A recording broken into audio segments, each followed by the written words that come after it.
2 வருஷம் ஆயிப்போச்சு உங்க கட்சி தொடங்கி தமிழக வெற்றி கழகம். இன்னுமே ஒரு முழுமையான ஒரு பத்திரிகையாளர் சந்திப்பை பல பத்திரிகையாளர்கள் உட்கார்ந்து கேள்வி கேட்பாங்க. அதை எதிர்கொள்ளும் விதத்துக்கு தகுதியானவரா விஜய் அப்படின்ற ஒரு கேள்வி இன்னமும் அப்படியே தொங்கிட்டு நின்றுட்டே இருக்கு. அதை எப்ப செய்ய போறாரு? இதை ரெக்கார்ட் பண்ணி கூகுள்ல போட்டீங்கன்னா லாங்குவேஜ்ல ஹிந்தி டிரான்ஸ்லேட் ஆகும். 10 ஆண்டுகளை தாண்டிடுச்சு பிரதமர் மோடி. ஒரு பிரதமர் பவர் ஹவுஸ் ஆபீஸ்ல இருக்கிறார். நாங்க இன்னும் எலெக்ஷன்ல நிக்கல, சின்ன கூட வாங்கல. அவரை ஏன் சார் யாருமே கேட்க மாட்டாங்க?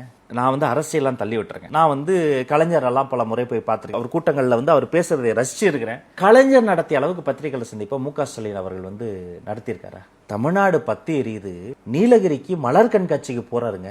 அங்கேயும் போய் நம்மளுக்கு என்ன செட்டிங் கேள்வி கேட்கறாங்க. சரி, அங்க போயாவது கேட்கணும்ல, வேங்க வெயில் என்னாச்சு, இது என்னாச்சு, அங்க போய் என்ன கேட்கறாங்க? வெதர் எப்படி சார் இருக்குன்றாங்க. நான் என்ன கேட்கறேன், நீங்க சீஃப் மினிஸ்டரா வெதர் மேனா? நீங்க தமிழ்நாட்டு முதல்வரா ரமணனா? அங்க போய் அவர் என்ன சொல்லுவாரு? மேகமூட்டம் இருக்கிறது, மழை வந்தாலும் வரலாம், வராமலும் போகலாம். இந்த காஸ்டியூம் எல்லாம் மாத்தி என்ன பண்றாங்க இவரை சுத்தி இருக்கிறவங்க? கலைஞர் எவ்வளவு பத்திரிகையாளர் சந்திப்பை நடத்தினாரு, இவர் எவ்வளவு நடத்தினாரு. கட்ட கடைசியா மாண்புமிகு துணை முதல்வர் உதயநிதி ஸ்டாலின் ஐயா இருக்காருல்ல, வீராவேசமா பேசினாப்புல, மோடிக்கும் பயம்ல, ஈடிக்கும் பயம்லன்னு.